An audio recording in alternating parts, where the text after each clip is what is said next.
Bismillahirrahmanirrahim. Assalamualaikum warahmatullahi wabarakatuh. Innal hamdalillah nahmaduhu wa nasta'inuhu wa nastahdihi wa nastaghfiruh. Wa na'udzu billahi min shururi anfusina wa min sayyiati a'malina. Man yahdihillahu fala mudilla lahu ومن يضلل فلا هادي له أشهد أن لا إله إلا الله وحده لا شريك له وأشهد أن محمدا عبده ورسوله ونصلي ونسلم على هذا النبي الكريم سيد المرسلين وعلى آله وصحبه أجمعين. أما بعد، أيها المؤمنون اتقوا الله أوصيكم وإياي بتقوى الله فقد فاز المتقون. Muslimin dan muslimat, mudah-mudahan dirahmati Allah Subhanahu wa taala. Di dalam sebuah hadis an Abdullah bin Umar radhiyallahu anhuma qala أمر رسول الله صلى الله عليه وسلم في غزوة مؤتة زيد بن حارثة فقال رسول الله صلى الله عليه وسلم إن قتل زيد فجعفر وإن قتل جعفر فعبد الله بن رواحة. قال عبد الله كنت فيهم في تلك الغزوة فالتمسنا جعفر بن أبي طالب فوجدناه في القتلى ووجدنا ما في جسده 97 من طعنة ورمية atau kama qal, hadis sahih riwayat Al-Bukhari. Daripada Abdullah bin Umar bin Al-Khattab radhiyallahu anhuma, kata dia Nabi sallallahu alaihi wasallam telah melantik Zaid bin Harithah untuk mengetuai pasukan tentera ke perang Mu'tah. Mu'tah, bukan Mu'tah, mim wa hamzah, Mu'tah. Tuan-tuan muslimin dan muslimat yang dirahmati Allah sekalian, perang Mu'tah satu perang besar. Okay, sebelum kita baca hadis ni, punca berlaku perang Mu'tah ini ialah apabila Nabi sallallahu alaihi wasallam hantar satu orang wakil dia, nama dia Harith bin Umair. Nabi hantar Harith bawa satu surat pergi kepada Raja Busra, Raja Rom. Nabi buat satu surat min Muhammad Rasulillah kepada dia. Harith bin Umair bawa. Dalam perjalanan dia daripada Madinah nak pergi ke sana, dia ditahan di tempat yang bernama Mu'tah. Mu'tah ni di mana tuan-tuan? Di Jordan. Dia satu kawasan yang duduk di dalam daerah Karak. Bukan Karak Highway. Karak ni satu daerah di Jordan.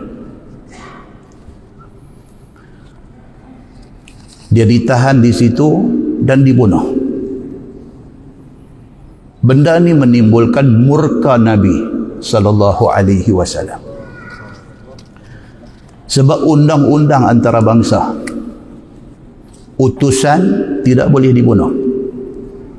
Macam hari ni lah, orang press, reporter tidak boleh dibunuh. Mereka ni ada lesen besar, mereka pergi ke medan perang mana pun, mana-mana pihak pun tidak boleh bunuh mereka. Itu undang-undang yang disepakati di peringkat internasional. Tapi apa yang berlaku, utusan Nabi yang bernama Haris bin Umair ini bawa surat Nabi nak pergi jumpa raja. Sampai di tengah jalan di Mu'tah, orang raja tu tahan dan dia bagi tahu kata dia utusan Nabi sallallahu alaihi wasallam. Dia pembunuh dia. Hebatnya kerajaan Islam pada masa tu, satu nyawa kena, satu tentera hantar pergi. Hebat tu tak ada ke kita lah ni.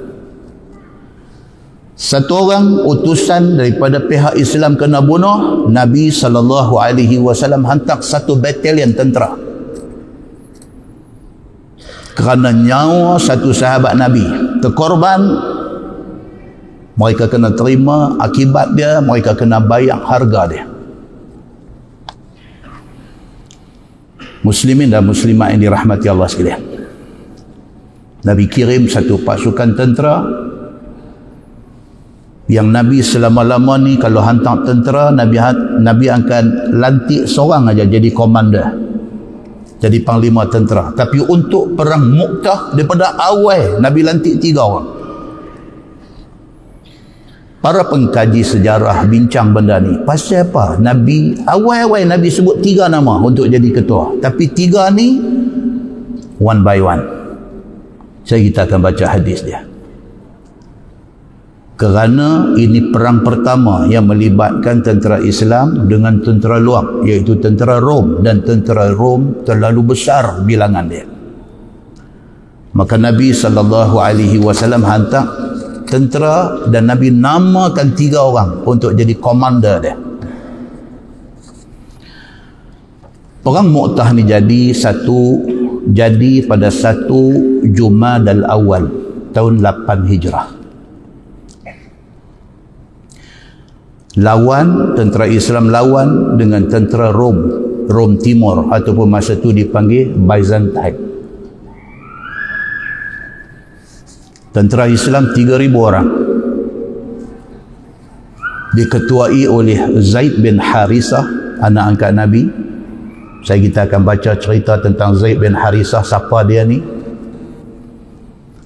Yang kemudian komander yang kedua ialah Ja'far bin Abi Talib, yang bulan lepas kita baca cerita dia mengetuai sekumpulan sahabat Nabi berhijrah ke Habasyah, dan dia menjadi spokesman, menjadi juru cakap bagi pihak sahabat-sahabat Nabi, bercakap dengan Raja Najasyi.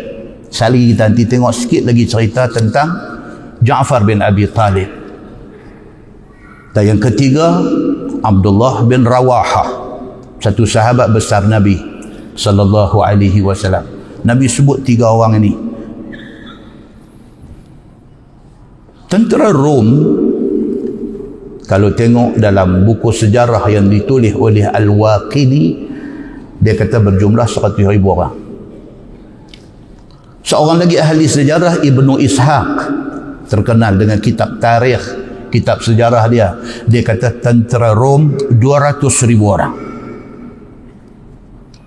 Tapi para pengkaji sejarah kemudian hari menganggarkan bilangan hanya 10,000.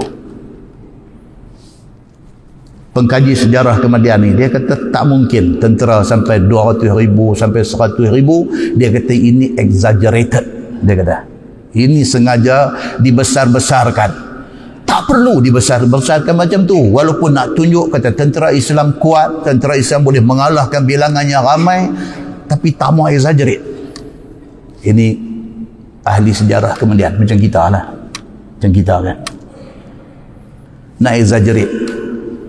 Kata kuliah semalam ramai kau? Ramai. Cara sebut tu kita takut lah. Kata ada 1,000 mai kok mana, dia kata 5,000 lantangan.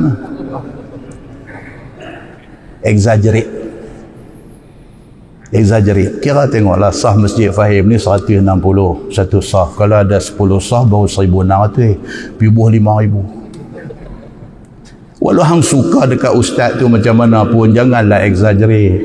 Jangan exaggerate. Abang kata satu sah 160 orang, ada dalam 10 sah dalam 1,600, lelaki-lelaki perempuan sikit ada 2,000 pun cukup lah. Exaggerate ni tak bagus. Abang hak betul. Muslimin dan muslimah yang dirahmati Allah sekalian. So pengkaji sejarah yang kemudian ni kata tentera Rom tak ada lah 100,000, 200,000 lagi tak ada. Around 10,000 dia kata. 10,000 pun lawan dengan 3,000 dah cukup baik dah. Tentera Islam dah cukup baik dah. Cakap tutup dah cukup baik. Muslimin dan muslimah yang dirahmati Allah sekalian. Sambung hadis tadi. Daripada Abdullah bin Umar bin Al-Khattab radhiyallahu an. Dia kata Nabi SAW hantar satu pasukan tentera untuk lawan dengan tentera Rom, dan Nabi SAW sebut nama seorang-seorang komander yang akan memimpin tentera Islam itu. Faqala Rasulullah SAW, sabda Nabi SAW, in qutila Zaid fa Ja'far. Nabi kata yang akan jadi ketua ialah Zaid bin Harisah, anak angkat aku. Kalau sekiranya Zaid tewas, Zaid gugur, Zaid syahid di dalam peperangan itu, fa Ja'far, Nabi kata tempat Zaid akan diambil oleh Ja'far bin Abi Talib, sepupu aku. Sekali saya dicerita satu-satu ni, Zaid ni apa cerita dia, Ja'far ni apa cerita dia. Wa in qutila Ja'far fa Abdullah bin Rawaha. Nabi kata kalau sekiranya Ja'far bin Abi Talib sepupu aku pun gugur syahid di dalam perang itu, maka tempat untuk menjadi komander tentera akan diambil alih oleh Abdullah bin Rawaha. Qala Abdullah, kata Abdullah bin Umar bin Al-Khattab, anak Sayyidina Umar yang meriwayatkan hadis ni. Dia kata kuntu fihim fi tilkal ghazwah. Dia kata dia ada dalam pasukan tentera. Ibnu Umar, anak Sayyidina Umar ni, dia salah seorang daripada pasukan tentera yang pergi perang di Mu'tah tu. Dia salah seorang. Faltamasna Ja'far bin Abi Talib. Bila dah habis perang, kami duk cari ni sahabat-sahabat yang gugur. Tentera Islam 3,000 orang, yang gugur syahid 12 saja. 12 orang saja syahid. Dan tentera Islam menang. Bila habis perang, pergi cari sahabat-sahabat, cari tengok hak hidup, siapa yang tak ada dalam hak hidup ni. Nombor satu mereka nak cari siapa dia? Sepupu Nabi ni, Ja'far bin Abi Talib. Faltamasna Ja'far bin Abi Talib fawajadnahu fil qatlah. Kami cari dalam hak mati bergelempang ni, jumpa Ja'far salah seorangnya. Wa wajadna ma fi jasadihi bid'an wa tis'ina min ta'nah wa rumyah. Allahu Akbar. Jumpa mayat Ja'far bin Abi Talib, sepupu Nabi yang Nabi cukup sayang ni. Jumpa badan dia daripada ujung rambut sampai ujung kaki ada 90 kesan kena tombak dan kena panah. Allahu Akbar. Daripada ujung rambut sampai ujung kaki, belek-belek tengok, kesan kena panah, kesan kena lembing, kena tombak, ada 90 kesan. Demikian syahid yang kata Ja'far bin Abi Talib ini. Muslimin dan muslimah yang dirahmati Allah sekalian. Kita akan tengok, kita akan kenal siapa Ja'far ni. Sebelum tu kita tengok Zaid bin Harisah, komander pertama ni. Zaid bin Harisah yang semua orang tahu apa dia? Dia anak angkat Nabi. Dia kesayangan Nabi. Anak dia Usamah bin Zaid, bulan lepas kita baca hadis cerita apa? Nabi SAW lantik Usamah bin Zaid Ada orang komplain tak puas hati, Nabi marah.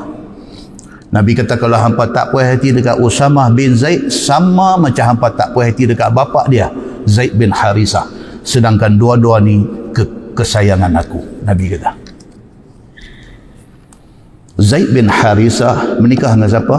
Dia menikah dengan Ummu Aiman. Siapa tuan-tuan Ummu Aiman ini? Ini nama besar. Dia salah seorang daripada 4 orang mak susu Nabi sallallahu alaihi wasallam. Nabi kecil-kecil, Ummu Aiman menyusukan Nabi. Tuan-tuan, Nabi ni Allah test dia daripada kecil sampai hari wafat, penuh dengan ujian. Bukan senang nak jadi Nabi sallallahu alaihi wasallam. Duduk dalam kandungan perut mak, ayah mati. Beranak sat, mak mati. Tok Wan Abdul Muttalib bela, Tok Wan mati. Dia ambil alih oleh Abu Talib, pak penakan bela. Itu laluan hidup Nabi sallallahu alaihi wasallam. Ummu Aiman yang menikah dengan Zaid bin Harisah ni, siapa Ummu Aiman ni? Dia mak susu Nabi sallallahu alaihi wasallam. Kok mana cerita dia boleh pergi jadi mak susu Nabi? Ummu Aiman ni kok mana cerita? Ummu Aiman ni dulu adalah hamba kepada Abdullah bin Abdul Muttalib. Dia menjadi hamba perempuan kepada ayah Nabi sallallahu alaihi wasallam. Itu sebab bila mak Nabi mati, dia ambil alih. Automatik dia jadikan Nabi ni macam anak dia. Dia jaga Nabi, dia sayang Nabi ni. Allah Subhanahu wa taala saja yang mengetahui kasih dia kepada Nabi sallallahu alaihi wasallam. Ummu Aiman ni gelaran pasal anak sulung dia nama Aiman. Sebelum dia kahwin dengan Zaid bin Harisah, dia kahwin dengan Ubaid bin Zaid. Dapat anak nama Aiman, maka dipanggil dia Ummu Aiman. Bila dia kahwin dengan Zaid bin Harisah, dapat pula anak nama Usamah bin Zaid. Nabi sayang dekat Zaid bin Harisah, jadikan anak angkat Nabi. Sayang anak mereka pula Usamah bin Zaid, jadikan anak angkat Nabi sallallahu alaihi wasallam. Untuk nampak tuan-tuan pening tak? Ummu Aiman mak susu Nabi pergi menikah dengan anak angkat Nabi. Pening tak? Tuan pening lah, itulah cerita dia. Memang itu cerita dia. Duk fikir pula tak, ustaz kata Ummu Aiman ni mak susu Nabi. Okey. Jadi kok mana cerita pula lepas tu pergi menikah dengan anak angkat Nabi pula, takkan mak pergi jadi anak? Hidup pening kot tu. Muslimin dan muslimat yang dirahmati Allah sekalian. Ummu Aiman ni dia orang Ethiopia. Tak segak. Ummu Aiman ni dia orang Ethiopia, dia tak segak. Itu sebab bila dapat anak nama Usamah bin Zaid. Usamah ni ikut dia kulit gelap, sedangkan Zaid bin Harisah ni kulit putih. Ni pun ada satu cerita pula. Jadi soksek di dalam kalangan masyarakat di Madinah ni, dia duk kata, betul ke Usamah ni anak Zaid? Awak color lain. Manusia tuan-tuan, manusia. Tak saya kira lah manusia di Malaysia dengan manusia hidup zaman Nabi, semua pun manusia. Duk bersembang. Betul ke Usamah ni anak Zaid bin Harisah? Pasal apa Zaid putih, Usamah gelap? Pasal mak dia Ummu Aiman ni orang Ethiopia, mak dia kulit gelap. Biasalah anak keluar main, kadang ikut ayah, kadang ikut mak. Tapi duk bunyi soksek-soksek tu menyebabkan Nabi SAW jadi tak seronok. Nabi jadi tak happy dengan benda tu. Sehingga kan timbul satu hadis Nabi SAW daripada Aisyah radhiyallahu anha. Dia kata, dakhala alayya Rasulullah SAW zata yaum wa huwa masrur. Aisyah kata Nabi SAW satu hari balik ke rumah Aisyah ni, wa huwa masrur. Nampak Nabi ni happy, nampak seronok.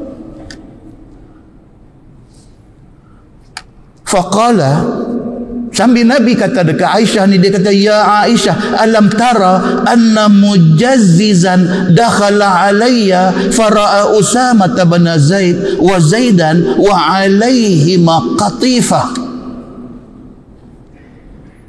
qad ghataya ru'usahuma wa badat aqdamuhuma faqala inna hadhihi al-aqdam ba'daha min ba'd, atau kama qala, hadis sahih riwayat Al-Bukhari. Nabi satu hari balik ke rumah, balik seronok, nampak satu macam yang happy. Aisyah kata, awak ni, Nabi kata dekat Aisyah, dia kata, wahai Aisyah, hang tahu tak, tadi ada satu mujazzizan. Mujazzizan ni juga disebut qaif. Kalau tengok dalam bahasa Arab ni, dia kata qaif atau mujazzizan ni apa dia? Dia kata allazi ya'rifun nasab bi firasatihi wa nazarihi ila a'dha'il maulud wal walid. Dia panggil dalam masyarakat Arab mujazziz ataupun qaif ini, dia panggil orang yang ada keahlian. Dia tengok orang tu, dia ada satu firasat, dia boleh tahu dia ni anak siapa, dia ni anak siapa. Itu kelebihan dia panggil mujazziz ataupun qaif ini. Nabi SAW kata apa? Dia kata, hang tahu dah Aisyah, tadi qaif ni ahli yang boleh tengok, boleh kenal orang ni melalui firasat dia boleh kenal. Dia lalu tadi, dia tengok Zaid dengan Usamah, Zaid dengan anak dia duduk selimut tutup kepala, tapi nampak aqdam, nampak tapak kaki. Dia tak tahu siapa dalam selimut tu. Qaif ni, dia tengok tapak kaki dua orang, satu tapak kaki ni kulit dia cerah sikit, yang ni kulit dia gelap sikit. Tiba-tiba dia pergi sebut, Nabi duduk ada situ, dia kata inna hadhihi al-aqdam ba'daha min ba'din. Hadis Bukhari. Dia kata apa? Ini tapak kaki walaupun color lain, ini anak dengan pak. Dia kata, Allahu Akbar. Kata-kata tu menggembirakan Nabi. Sebab apa? Sebab nak padam tu hak sok-sek duk kata Usamah ni betul ke anak Zaid tu. Bila qaif ni kata, tanpa mengetahui siapa duk dalam selimut tu, tengok tapak kaki color lain pun, dia tengok tu berdasarkan ilmu dan firasat yang ada dekat dia, dia kata ni anak dengan bapa. Nabi dengar macam tu, Allahu Akbar, seronok. Balik ke rumah, bagi tahu dekat Aisyah dengan muka yang ceria gembira. Nabi kata, hantar dah Aisyah, tadi qaif tadi tengok kaki je, dia tak tahu siapa dalam selimut. Dia kata ni anak dengan bapa. Hantar siapa dalam selimut tu? Zaid dengan Usamah. Maknanya dengan itu, tu saya cakap dah, Zaid dengan Usamah memang anak beranak. Nabi ni dia punya sayang dekat dua beranak ni, dekat Zaid bin Harisah dengan Usamah bin Zaid ni, dia punya sayang ni sampai macam tu, terlalu personal sayang dia. Muslimin dan muslimat yang dirahmati Allah sekalian. Maka sewaktu berlaku perang Mu'tah, Nabi kata Zaid adalah komander pertama. Kalau Zaid gugur syahid, yang menggantikan dia ialah Ja'far bin Abi Talib, sepupu aku. Tuan-tuan, siapa Ja'far bin Abi Talib ni? Ni orang-orang yang Nabi pilih ni. Dalam sebuah hadis riwayat daripada Abi Hurairah radhiyallahu anhu, dia kata, kuntu alzamun nabiyya sallallahu alaihi wasallam li syab'i batni hina la akulul khamir wa la albasul harir wa la yakhdumuni fulan wa la fulana wa ulsiqu batni bil hasba واستقرئ الرجل الآية وهي معي كي ينقلب بي فيطعمني وخير الناس للمساكين جعفر بن أبي طالب ينقلب بنا فيطعمنا ما كان في بيته حتى إن كان لا يخرج إلينا العكة ليس فيها شيء fanashtaqquha fanal'aqu ma fiha, atau kama qala, hadis sahih riwayat Al-Bukhari. Abu Hurairah radhiyallahu an, dia kata apa? Aku dengan Nabi ini tak berpisah, macam tuan dengan bayang-bayang. Kata Abu Hurairah yang riwayat hadis Nabi ribu-ribu buah ni, oh dia dengan Nabi ni follow rapat. Tapi dia kata, aku nak abang dekat apa? Aku duk ikut Nabi ni li shiba'i batni, dalam keadaan perut kenyang. Ditulis lagu tu. Tuan-tuan, kalau tak baca syarah hadis ni, tuan-tuan cerita kot lain. Tuan-tuan dicerita duk ikut Nabi ni memang perut kenyang. Orang duk jamu si daging, orang duk jamu. Tuan-tuan duk ingat Nabi macam ustaz-ustaz lah ni. Dah tuan. Bila baca syarah hadis, bukan itu maksud dia. Maksud Abu Hurairah, dia kata, kuntu alzamun nabiyya sallallahu alaihi wasallam li shiba'i batni. Aku duk ikut Nabi sallallahu alaihi wasallam dan dalam keadaan perut kenyang. Dalam syarah hadis dia kata apa? Maksud perut kenyang itu rasa macam kenyang tapi lapar.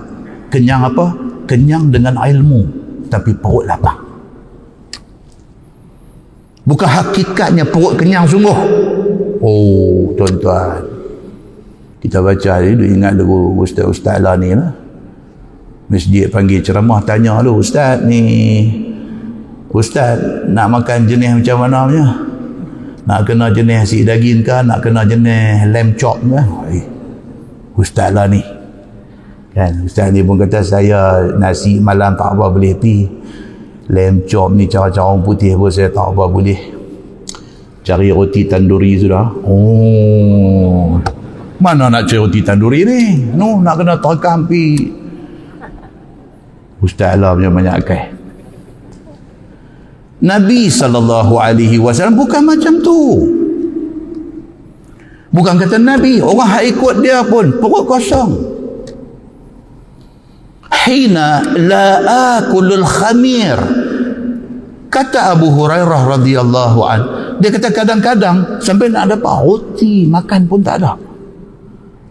Apa jangan sembang kata nak makan nasi Arab, nak pergi restoran Hadramaut. Oh, roti pun tak dapat kadang tu. Tapi ikut Nabi. Nabi pergi mana ikut Nabi mengajar apa, duk tadah, duk dengar, duk mengambil ilmu daripada Nabi, perut kosong. Roti pun tak ada kadang-kadang. Wala albasul harir, jangan haraplah kami ni nak dapat pakai pakaian sutra. Masa tu sutra belum diharamkan. So dia buat contoh, dia sebut sutra. Dia kata jangan mimpilah nak dapat kain sutra buat pakaian. Wala yakhdumuni fulan wala fulana. Tak pernah adalah khadam sama ada laki-laki ataupun perempuan. Tak ada. Buat je sendiri, basuh baju sendiri, buat apa semua sendiri, tak ada siapa tolong pun. Abu Hurairah menceritakan zaman susah dia. Muslimin dan muslimat yang dirahmati Allah sekalian. Wa ulsiqu batni bil hasba, dia kata kadang-kadang sampai satu tahap aku terpaksa ambil batu ikat sendai perut ni pasal lapar. Cari batu bubuh, ambil kain berkas di perut ni, tekan perut ni pasal apa? Terlampau lapar. Tekan dengan batu nak bagi tak rasa lapar. Tuan-tuan, Islam yang kita terima hari ini dengan senang lenang, sampai kita tak tahu harga Islam ini. Islam ni mai kat kita melalui sahabat macam ni. Ni Islam yang kita dapat hari ini ni senang lenang, mai masjid macam ni punya duk ada, duk dalam aircon. Kadang-kadang sangat blackout. Kadang-kadang sangat. Muslimin dan muslimat yang dirahmati Allah sekalian. Abu Hurairah ni yang kita duk jumpa berapa banyak hadis ni. An Abi Hurairah, an Abi Hurairah. Abu Hurairah ni dia dengan Nabi, mengambil ilmu daripada Nabi, sanggup menjadi khadam Nabi, dia berkhidmat apa juga benda yang disuruh oleh Nabi, dia melalui hidup susah yang macam ni. Roti pun tak ada kadang-kadang. Dia kata kadang-kadang kena ambil batu selai di perut ni. Lapar, dia kata. Wastaqri'ur rajul al-ayah wa hiya ma'i kay yanqaliba bi fayut'imuni. Kadang-kadang ni dia kata, tengok orang duk harap ku ada siapa-siapa nak suruh dia tolong baca ayat Quran hak turun dekat Nabi yang dia hafal. Suruh dia tolong baca Quran, mudah-mudahan dengan Quran yang dia baca tu dia boleh dapat makanan daripada orang tu. Allahu Akbar, tuan-tuan. Ustaz hari ni orang telefon nak panggil ceramah minta 2,000. Ustaz hari ni orang panggil untuk ceramah minta 5,000. Untuk dia lain, untuk PA dia lain, untuk kapal terbang lain, untuk hotel lain. Tuan-tuan, Nabi SAW dengan sahabat macam ni, macam kita duk baca ni. Maka tidak heran tarbiyah Nabi SAW dan para sahabat Nabi, dia melekat dalam hati. Dia tak ada ingat lain, dia ingat Allah Subhanahu wa ta'ala.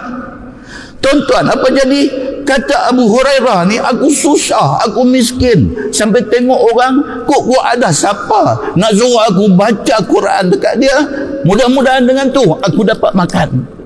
Suruh baca, belanja makan. Muslimin dan muslimat yang dirahmati Allah sekalian. Baik, dia kata apa? Dia kata wa khairun nas lil masakin Ja'far bin Abi Talib yang qalibu bina. Dia kata dalam ramai-ramai ni, Abu Hurairah kata, dalam ramai-ramai ni satu orang yang aku tak boleh lupa. Dia cukup kesian dan sayang dekat orang miskin. Siapa dia? Ja'far bin Abi Talib. Dia bukan orang kaya, tapi dia tak boleh tengok orang miskin, dia tak boleh tengok orang susah, dia nak tolong. Tuan-tuan, tolong orang ataupun hati besar ni kadang-kadang bukan duk kat orang kaya, dia duk kat orang susah. Saya tahu 80-an saya posting kerja di Sungai Aceh. Zaman tu 80-an, tuan-tuan. Dalam Pulau Pinang ni 2 tempat lah dia panggil tempat buangan.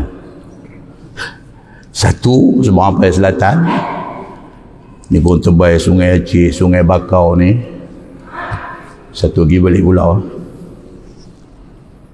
Tengok posting kena pergi sana, pocik dia kata. Ayo tuan-tuan, zaman ni bong tebai titi, dia panggil titi Lucky Strike. Tuan-tuan tahu titi Lucky Strike? Daripada Pekan Kayan nak lintas pergi balik sana tu, nak pergi simpang 3 Tok Kamat, nak lipat masuk pergi Parit Buntang tu, titi tu kan. Dia ada seirin balik sana, titi raita pi, balik ni titi raita. Titi raita tu dulu titi besi lengkung-lengkung tu. Dulu orang sana panggil titi Lucky Strike. Saya tak tahu pasal apa. Allahu Akbar.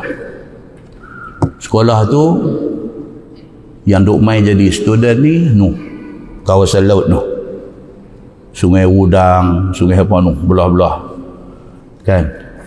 Mak bapak nelayan, mak tak kerja, housewife. Susah tuan-tuan. Saya melihat kesusahan. Kita baru keluar universiti pergi kerja ni, mereka bagi jadi guru disiplin cengeh. Baru keluar universiti, duk mengau-ngau, mereka bagi jadi guru disiplin master. Duk kerja tangkap budak-budak tak main sekolah lah. Tak main sekolah hari, bukan tak main sehari, bukan tak main 2 hari, kadang seminggu sekali dia ambil. Tak main. Kita mak lah. Pergi cari yang kata guru yang berdedikasi ni masa tu. Cari Mupi Sungai Cenaam, kau pernah dengar nama? Kawasan perumahan PPRT, rakyat termiskin. Jangan jebat masuk kampung. Assalamualaikum tu keluar mai mak dia pakai kain kemban aja. Nak cari siapa? Abang nama saya nak cari ni. Anak saya awak bersiapa? Dak dia ni seminggu dah tak pergi sekolah ni, apa cerita? Nak menggaji lagi ke tak mau? Cengih. Mak dia kata, minta maaf lah cikgu ayat tu, minta maaf lah cikgu dia kata. Ni bekas anak murid saya, ada 2 orang duduk belakang ni, dia pun tahu. Minta maaf lah cikgu dia tak tahu ustaz, dia tak tahu cikgu lah. Dia minta maaf lah cikgu dia kata pak dia duduk sakit tu, dia kena ganti tempat pak dia lah, turun ke laut.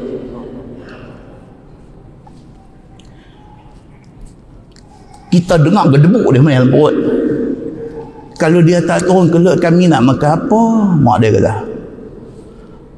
Lembut lutut tuan-tuan, kita dengar ni. Apa? Bukan hatu Zainab abang. Zainab abang ni apa? Kita nak balik ni, dia kata cikgu tunggu sat turun ni, mak ni pi ke rumah sebelah ni, apa-apa semua hak mana yang nelayan dah balik daripada laut ni, yang ada apa-apa nak ambil ikan bagi kat kita. Masa tu bukan masa ikan terbenung turun harga, bukan. Dia besar hati tuan-tuan, dia besar hati ni. Cikgu Umay ni nak cari anak dia pasal buat salah, pasal tak pergi sekolah pun dia besar hati. Dia nak pergi cari ikan boleh berapa ekor ke, dia nak bagi kat kita ni. Seronok ni pasal cikgu Umay. Allahu Akbar tuan-tuan. Kalau kita tak pernah duduk dalam kemiskinan dan kita tidak pernah tengok kemiskinan, apa kita faham tentang kemiskinan? Kuliah saya di Masjid Sultanah Bahia dulu, saya cerita susah orang ni kena makan sotong buat cincin kan, tuan-tuan ada dengar tu. Makan sotong rebus dengan serai aja, tapi dapat pun catu, mak bagi seorang sekong je. Dapat tu makan nasi ni, sotong tu potong ni buat cincin dulu. Habis makan nasi, duk gerik sotong di jari tu. Orang susah tuan-tuan. Saya sebut benda tu di Masjid Sultanah Bahia, tuan-tuan ramai mai salam. Lepas tu dia kata Allahu Akbar, tak rasa semua. Kami lalu benda tu. Kita cerita benda ni, orang yang tak pernah susah, tak pernah melihat kesusahan, apa dia faham?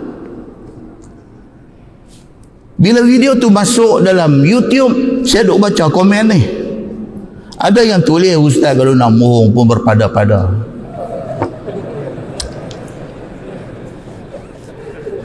Tuan-tuan nak bercakap kemiskinan, nak cerita tentang kemiskinan kepada orang yang bukan sahaja dia tak pernah miskin, dia tak pernah tengok kemiskinan.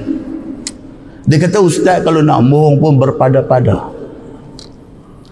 Sebab tuan-tuan balik, tuan-tuan tengok ni YouTube ada duduk tunjuk ni, tuan-tuan tengok hak like berapa, hak dislike ada berapa. Hang mailah siapa pun ceramah, satu manusia keramat hidup ceramah pun, hak dislike ni ada 1000 kadang-kadang tu. Allahu Akbar tuan-tuan muslimin dan muslimat yang dirahmati Allah sekalian. Apa kata Abu Hurairah? Dia kata wa khairun nas lil masakin Ja'far bin Abi Talib yang qalibu bina fayut'imuna ma kana fi baiti. Abu Hurairah kata aku nak abang ke hampa dalam ramai-ramai orang ni, aku tak boleh lupa dia cukup sayang kat orang miskin. Siapa dia? Ja'far bin Abi Talib. Ni hatta saat kita baca hadis dalam perang Mu'tah, dia terkorban, dia ada berapa bekas di badan dia, berapa tuan-tuan? 90 bekas tombak dan bekas panah tercacak di badan dia ni 90. Dia ni satu orang manusia yang sangat mulia. Bukan mulia kerana keturunan dia sepupu Nabi, no, tapi mulia kerana dia orang baik. Dia pergi jumpa ni orang susah ni apa, dia bawa balik rumah, kata Abu Hurairah. Dia bawa balik rumah sahabat-sahabat susah ni, ahlus sufah dia bagi. Dia bawa balik mai di rumah dia, fayut'imuna, dia bagi kami makan, kata Abu Hurairah. Dia pun bukan orang senang, dia bukan orang kaya, tapi dia hati dia besar. Dia nak share apa yang dia ada dengan orang susah. Hatta in kana la yukhriju ilaina al-'uqqah laysa fiha syai'. Sampailah sehari tu dia panggil kami pergi di rumah dia, nak bagi makan tak ada apa, tapi panggil orang mai di rumah dia, besar hati, nak bagi makan tak ada apa. Dia bawa keluar satu uqqah, ain kaf ta marbutah. Uqqah ni dia perut menatang. Kan daripada ubat geribah, perut menatang tu dia jahit, dia tahu hayang dalam tu. Kadang-kadang dia buah makanan dalam tu. Dia panggil Ukkah. Dia kata, satu hari Ja'far bin Abi Talib ajak kami pergi di rumah dia. Kami tu ingat ada benda nak makan. Tak ada benda nak makan. Dia buat keluar Ukkah tu, pegang-pegang kempeh, tak ada apa dalam tu. Dia kata, buka tengok, kok ada apa. Kami pun belah, dia kata, fanasyaqa taqwa. Kami pun belah Ukkah tu, tengok kok ada apa. Tak ada apa. Abu Hurairah kata apa? Fanal'aqu ma fiha. Adalah kesan-kesan bekas-bekas macam ada makanan tu, pakat jilat seorang sikit. Hadis ini hadis sahih riwayat Al-Bukhari, first grade punya hadis. Muslimin dan muslimat yang dirahmati Allah sekalian. Demikian yang dikatakan kehidupan para sahabat Nabi ridwanullah alaihim ajma'in. Ja'far bin Abi Talib ni tuan-tuan, dia ni siapa dia tuan-tuan? Dia anak Abu Talib. Abu Talib ni siapa? Pak penakan Nabi. Yang masyhur cerita dia apa ni? Masyhur cerita dia nak mati, Nabi duduk ada sebelah dia. Nabi kata, ya am, qul la ilaha illallah. Pakcik katalah la ilaha illallah. Tak. Balik tengok, balik tepi kata, hal targhabu an millati Abdul Muttalib. Hang takkan nak tinggal agama pak kita Abdul Muttalib? Tak kata. Nabi kata, ya ammi qul la ilaha illallah. Katalah la ilaha illallah. Tak boleh. Ni Abu Talib ni. Abu Talib ni pak penakan Nabi sallallahu alaihi wasallam. Mati tak masuk Islam. Bini Abu Talib nama Fatimah binti Asad, bini dia. Maksudnya apa? Mak penakan Nabi sallallahu alaihi wasallam. Maksudnya apa? Maksudnya mak Sayyidina Ali bin Abi Talib. Fatimah binti Asad ni pula lain. Bila mati laki dia Abu Talib, dia tak Islam lagi. Bila mati Khadijah isteri Nabi sallallahu alaihi wasallam, dua-dua ni mati, Nabi jadi cukup duka cita. Nabi jadi upset.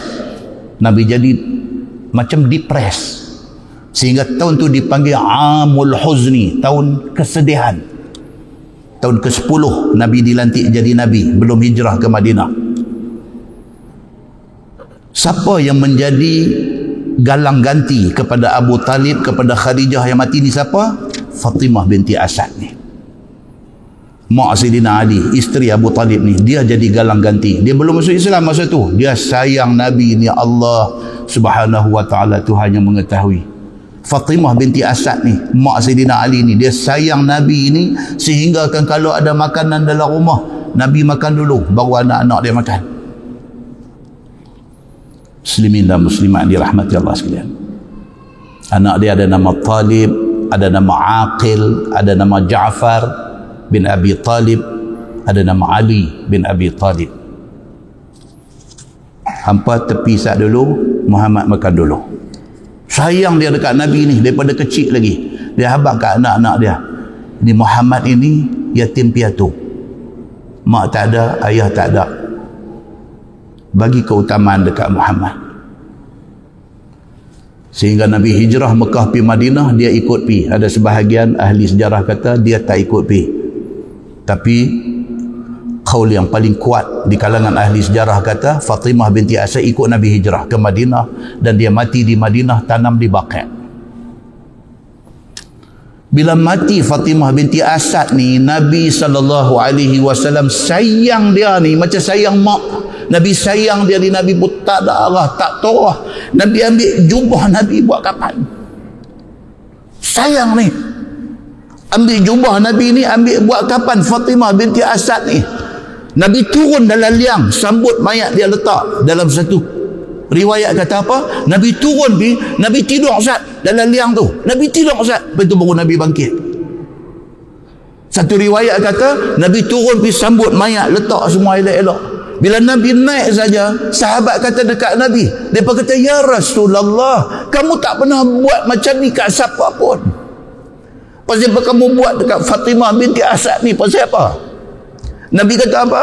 Selepas daripada wafat Abu Talib, tidak ada orang sayang aku macam dia ni.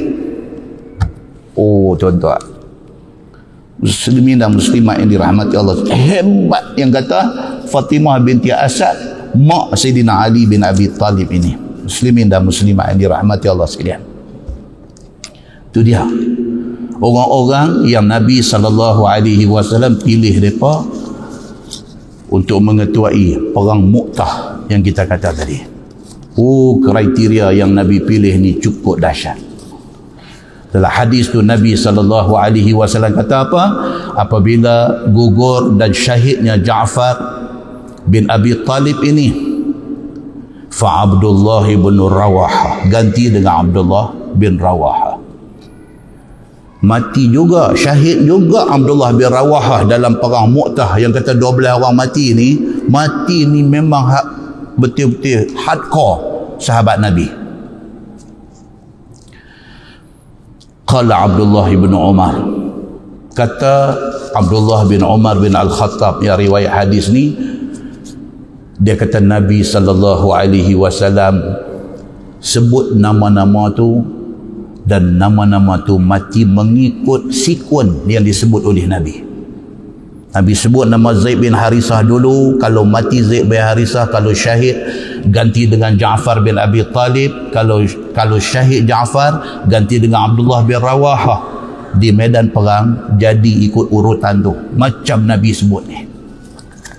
Muslimin dan muslimat yang dirahmati Allah sekalian, sehingga kan apabila sana sudah syahid, Nabi dah ada di Madinah, gugur sahaja 3 orang ni, Nabi SAW terus bangkit bagi tahu kepada sahabat ada. Tuan-tuan, masa tu tak ada teknologi, tak ada sistem telekomunikasi, tak ada. Lah sungguh, jadi apa di mana within second masuk dalam WhatsApp kita, bukan berita, dengan gambar sekali masuk mai. Zaman tu tak ada apa, tapi sana gugur saja. Zaid bin Harisah syahid, ganti dengan Ja'far bin Abi Talib syahid, ganti dengan Abdullah bin Rawaha syahid. Sana jadi serentak. Nabi SAW bagi tahu dalam sebuah hadis riwayat pada Anas bin Malik radhiyallahu an, dia kata anna Nabi SAW na'a Zaidan wa Ja'faran wa ibn Rawaha linnas. Dia kata sana jatuh saja, gugur saja, syahid saja, sini immediately Nabi habaq dekat sahabat ada di depan. Nabi mengumumkan syahidnya 3 orang ni,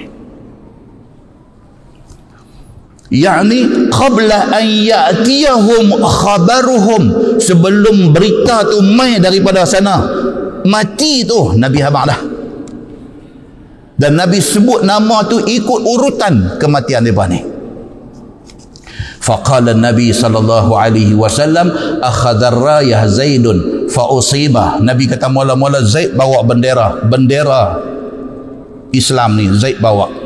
Summa akhadha Ja'far, Zaid bawa dan dia terkorban. Bendera tu tak ada jatuh, Ja'far pergi ambil, Ja'far bawa pula, Ja'far pula gugur syahid, bendera tak ada jatuh, Abdullah bin Rawaha pula ambil. Bila Nabi habaq macam tu, wa ainahu tazrifan, dia habaq kat sahabat ni ayak mata darah. Nabi ni ayak mata darah. Dia nak bagi tahu kat sahabat ni syahidnya 3 orang ni, Zaid bin Harisah, Ja'far bin Abi Talib dengan Abdullah bin Rawaha. Sambil doa habaq tu ayak mata darah ni Nabi ni. Hatta akhadha rayah saifun min suyufillah. Nabi kita akhirnya bendera Islam itu disambang oleh Khalid bin Al-Walid, yang dinamakan dia, yang dipanggil dia dengan nama Saif min Suyufillah. Dia ni dipanggil dengan nama pedang daripada pedang-pedang Allah. Dia tangkap bendera tu dan dia bawa tentera Islam sehingga meraih kemenangan di dalam perang Mu'tah. Tuan Ja'far bin Abi Talib putih tangan dua-dua belah. Dia duk pegang dengan bendera dengan tangan kanan, kena tetak putih. Bendera nak jatuh, dia sambak dengan tangan kiri, kena tetak tangan kiri putih. Dia kapit dengan celah ni, ada ni. Macam tu punya jaga bendera Islam ni. Muslimin dan muslimat yang dirahmati Allah sekalian. Maka dengan kerana tu Ja'far bin Abi Talib, Nabi panggil dia Ja'far At-Tayyar. Ja'far yang mempunyai dua sayap. Nabi kata apa? Tangan dia yang terpotong itu Allah akan ganti dengan sayap dalam syurga. Dia. Muslimin dan muslimat yang dirahmati Allah sekalian. Dan hadis lain cerita pula an Khalid bin Al-Walid. Khalid Al-Walid sendiri cerita, dia kata laqad duqqa fi yadi yawma Mu'tah tis'atu asyaf. Khalid bin Al-Walid kata banyak-banyak perang Mu'tah ni memang challenging betul. Dia kata tangan aku 9 bilah pedang, 8 patah. Dia kata 9 pedang dia pakai dalam perang Mu'tah saja. 9 bilah pedang dia pakai, 8 patah. Wasabarat fi yadi safihatun li yamaniyah. Dia kata last kali hak tinggal bilah yang terakhir itu ialah pedang buatan Yaman. Dia kata. Dan akhirnya dia membawa tentera Islam menang di dalam perang Mu'tah itu. Muslimin dan muslimah yang dirahmati Allah sekalian. Hebatnya para sahabat Nabi semata-mata kerana nak bawa main Islam kat kita ni. Tuan-tuan, apa benda dengan kita ni yang tak sayang Islam sampai macam duk ada hari ni? Punya tak sayang agama sendiri, punya tak sayang ni. Sedangkan para sahabat dulu macam ni kisah mereka kerana nak mempertahankan Islam. Tuan-tuan, kita jadi orang baik di atas dunia ni, Allah Subhanahu wa taala dan Rasul sallallahu alaihi wasallam sayang kita. Kita baca cerita bulan lepas tentang Raja Najasyi. Dia orang baik. Untuk kalau tengoklah hadis riwayat daripada Jabir radhiyallahu an, dia kata qala Nabi sallallahu alaihi wasallam hina mata Najasyi. Hadis tu kata pada hari Najasyi mati, ni pun serupa. Najasyi mati tak dan sampai berita daripada sana, daripada Habasyah, tak sampai lagi. Nabi tahu dah, Nabi habaq dah dekat sahabat-sahabat ni. Nabi kata pada hari ini matal yaum rajulun salih. Nabi kata hari ini telah mati seorang lelaki yang salih. Salih ni maksud dia apa tuan-tuan? Baik. Nabi kata al-yaum pada hari ini satu orang laki-laki yang salih sudah mati. Faqumu fasallu ala akhikum ashamah. Nabi kata bangkit semua, jom kita sembahyang kepada saudara kita yang bernama Ashamah. Itu nama betul dia, Ashamah. Dia dipanggil dengan gelaran Najasyi. Dan hadis lain riwayat Abu Hurairah, dia kata anna Rasulullah sallallahu alaihi wasallam na'a lahum an-Najasyi. Hari Najasyi mati itu Nabi announce, Nabi buat satu announcement, bagi tahu kata pada hari ini Najasyi sahabat kita orang baik ni meninggal. Sahibal Habasyah, dia adalah pemerintah Habasyah. Fil yaum alladhi mata fihi, Nabi kata hari ini dia mati. Wa qala istaghfiru li akhikum, Nabi kata mai kita pakat-pakat minta dekat Allah supaya Allah ampun mana-mana salah silap dia. Tu dia tuan-tuan, hadis sahih riwayat Al-Bukhari. Jadi orang baik ni tak rugi tuan-tuan. Pasal apa tak rugi? 1.6 bilion orang Islam dalam dunia ni doa kat kita kalau kita jadi orang baik. Dalam tahiyat sembahyang orang baca apa? Assalamu alaina wa ala ibadillahi salihin. Ya Allah, bagikanlah selamat kepada kami dan kepada semua saudara kami yang salihin, yang baik-baik. Kalau kita dapat title tu, title salih itu, kita masuklah doa tu. 1.6 juta, 1.6 bilion umat Islam satu dunia doa minta Allah bagi selamat kepada kita kalau kita salih, kalau kita jadi orang baik. Saya minta diri saya dan tuan-tuan, mari kita cuba untuk jadi orang baik, insya-Allah. Mudah-mudahan muqaddimah itu memberi manfaat kepada kita, insya-Allah. Kita menggunakan Bahrul Mazi jilid 21. Bahrul Mazi jilid 21. Muka surat 125. Muka surat 125.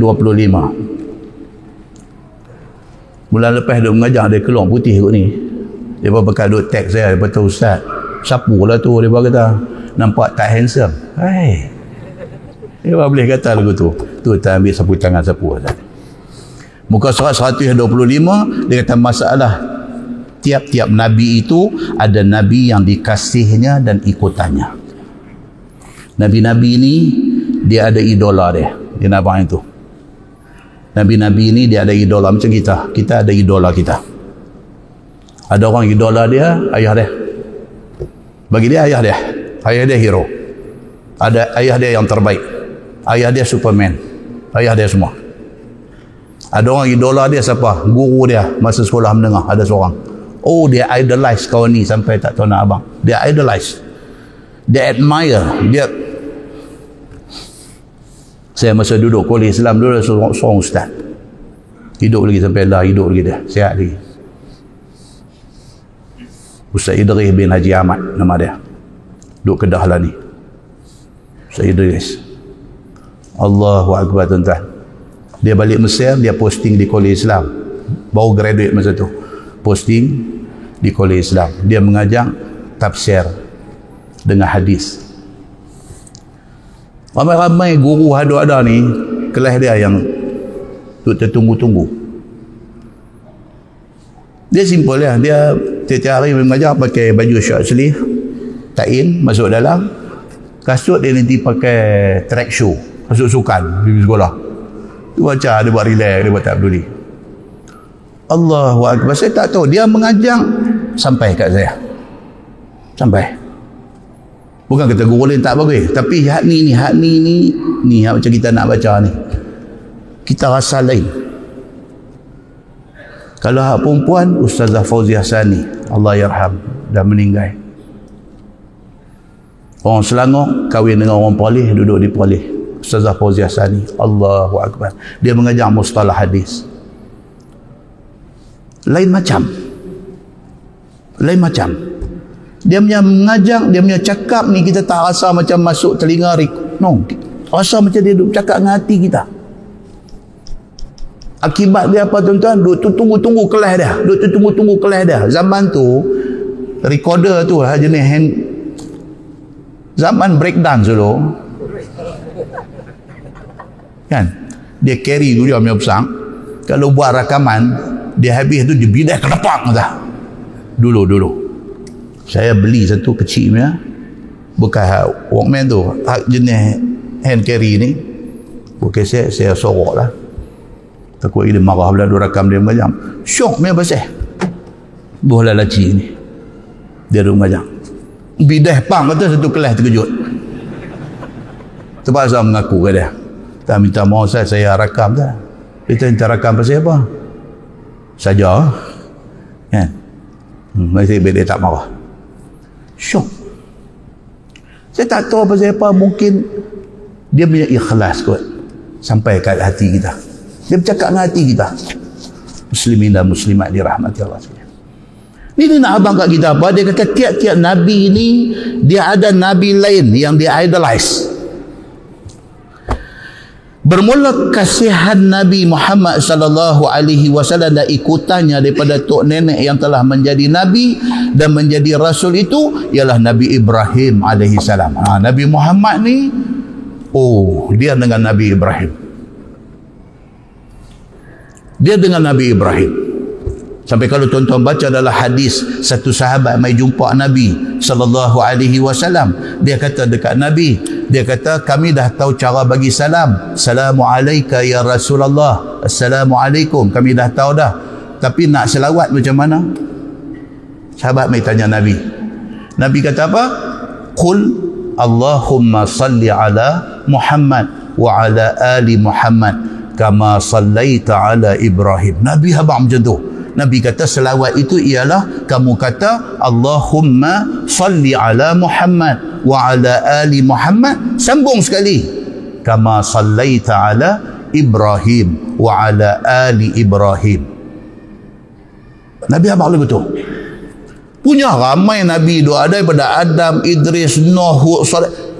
Nabi pinpoint tentang Nabi Ibrahim. Nabi kata selawat dekat aku macam ni, dia sekali dia sambung. Maka dipanggil selawat itu selawat Ibrahimiyah. Dia panggil. Saya nanti cerita hadis-hadis tentang istimewa Nabi Allah Ibrahim alaihissalam. So kata dia apa? Nabi Muhammad sallallahu alaihi wasallam, Nabi yang dia paling sayang ialah Nabi Ibrahim alaihissalam. Bermula dalil yang menunjukkan yang demikian itu ialah hadis yang dikeluarkan oleh Imam At-Tirmizi. Tentang ini yang saya syok dengan kitab Bahrul Mazi ni. Saya syok. Dia buat main satu topik ke, main topik ke, sub topik ke apa ke, dia buat main hadis. Dia habang satu benda, dia buat main hadis. Dia habang satu benda, dia buat main hadis. Kita puas, tuan-tuan, kita puas. Kita nak gunakan benda tu sebagai amalan kita. Kita tahu there is a hadis telling us. Tengok orang putih lah, nampak? Dia memang lah. Kita tahu kata hadis ada. Subhanallah. Dan Syekh Idris Al-Marbawi yang tulis kitab Bahrul Mazi ni pula, dia bawa main hadis, dia bagi tahu pula hadis ni apa? Sahih ke? Hasan sahih ke? Hadis ni hasan ke? Hadis ni dhaif ke? Dia bagi tahu. Allahu Akbar. Muslimin dan muslimat yang dirahmati Allah sekalian.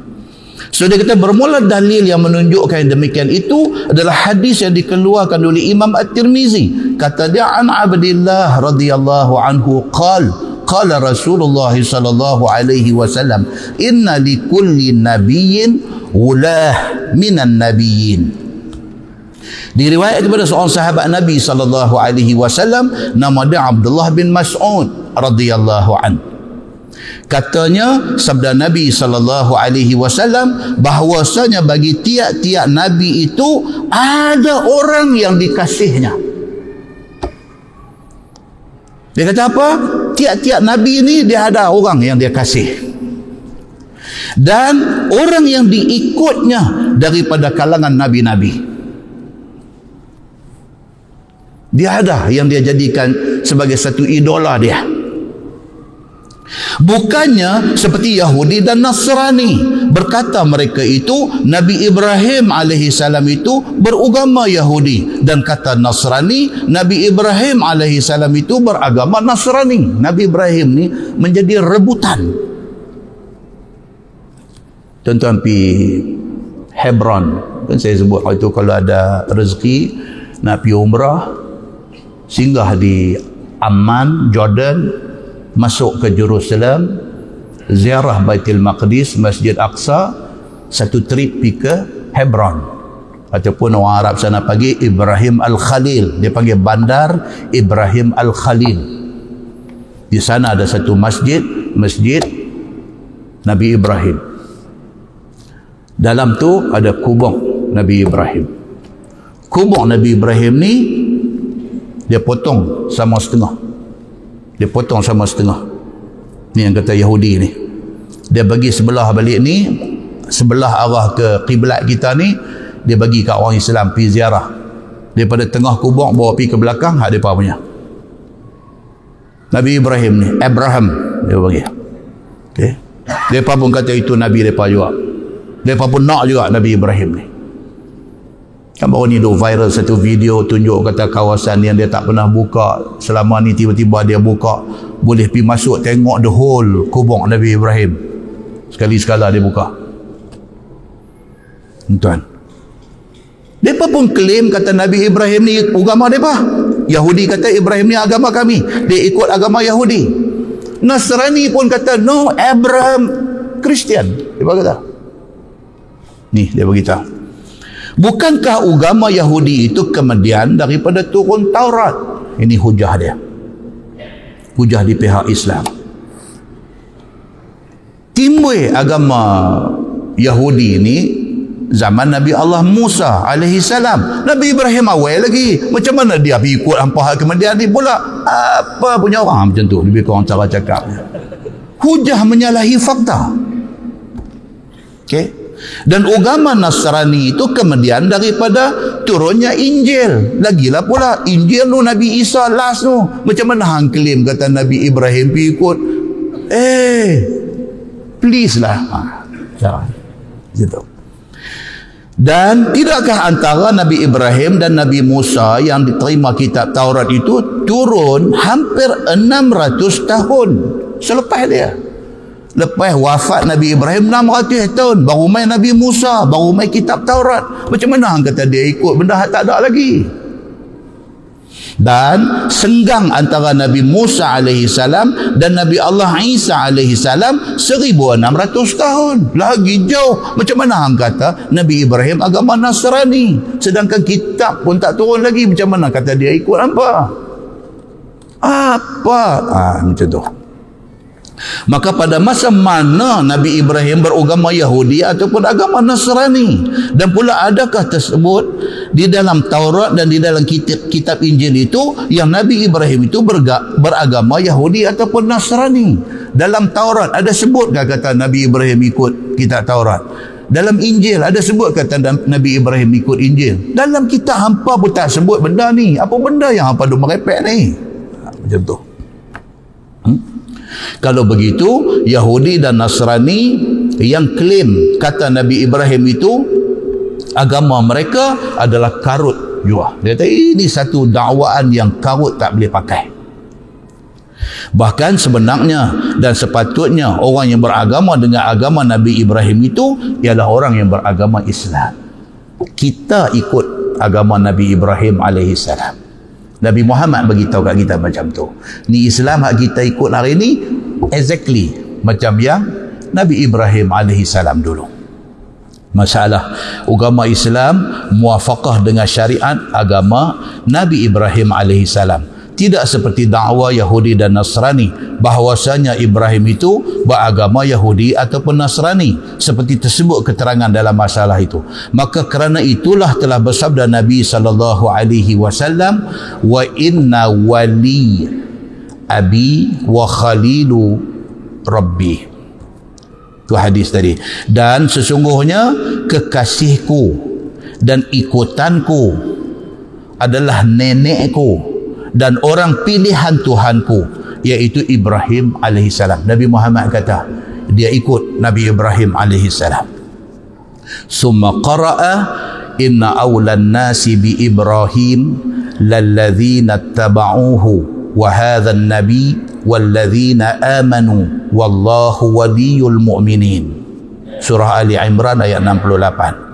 Kemudian Nabi SAW membaca ayat Quran yang jadi saksi yang disabdakan oleh Nabi SAW itu, iaitu maksudnya bahawasanya yang lebih tertentu dan lebih hampir dengan Nabi Ibrahim alaihissalam itu ialah orang yang ikut dia pada zaman dia. Orang yang dekat dengan Nabi Ibrahim ni ialah orang yang ikut dia masa zaman Nabi Ibrahim. Dan ini Nabi Muhammad SAW. Dalam Quran Tuhan kata yang dekat dengan Nabi Ibrahim ini ialah Nabi Muhammad SAW. Siapa kata? Allah kata dalam Quran, dalam surah Ali Imran ayat 68. Allah mengesahkan benda ni. Dan orang-orang yang mukmin daripada kalangan umat Nabi Muhammad dan kita yang ikut Nabi Muhammad, kita dekat dengan Nabi Ibrahim. Sebab tu selawat masuk sekali dengan Nabi Ibrahim alaihissalam. Pasal dekatnya kita dengan Nabi Muhammad bermakna dekat kita dengan Nabi Ibrahim alaihissalam. Dan bermula Allah menolong dan memelihara orang-orang mukmin. Itu dia. Tuan-tuan, yang kata Nabi Ibrahim ni, sebuah hadis riwayat daripada Al-Mukhtar bin Fulful. Tuan-tuan tengok nama dia. Bunyi nak macam Liverpool dan bunyi nak macam kacang full. Nama orang Arab Fulful dia panggil. Daripada Al-Mukhtar bin Fulful. Bolehlah siapa nak buat nama anak lepas ni? Fulful. Dia ni tabi'in. Dia bukan sahabat Nabi. Dia tabi'in. Dia tabi'in. Kata dia, sami'tu Anas bin Malik yaqul.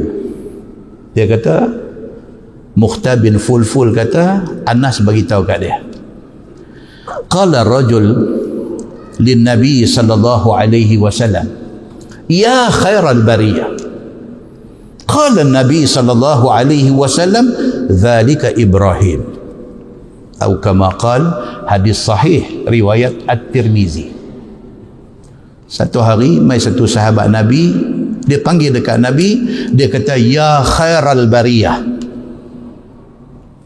Dia sayang dekat Nabi apa benda ke, dia pergi panggil dekat Nabi macam tu. Dia pergi, dia kata, ya khairal bariyah, wahai manusia sebaik-baik manusia. Dia panggil dekat Nabi Muhammad sallallahu alaihi wasallam.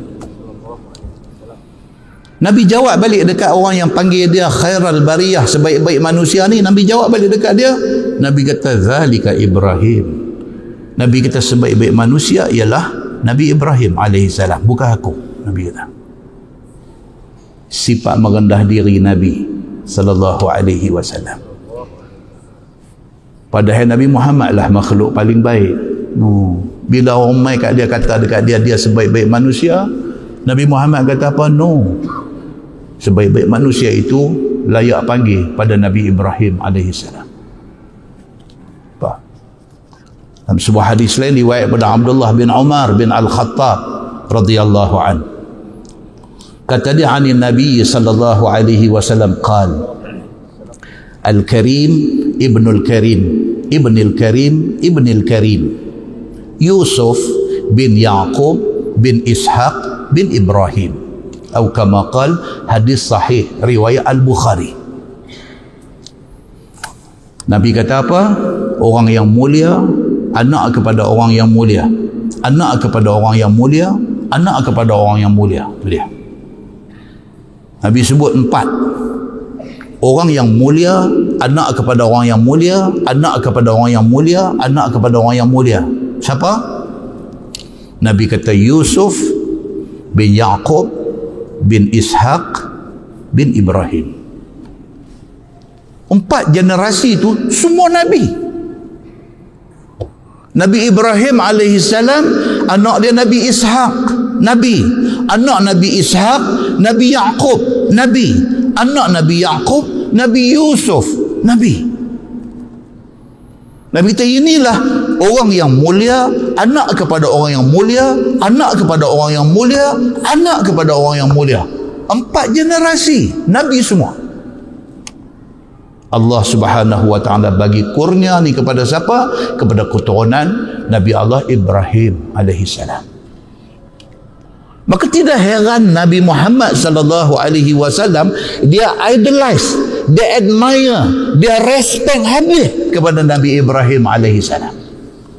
Sampai orang main panggil dekat dia, ya khairal bariyah, manusia paling baik. Nabi kata, no, bukan aku.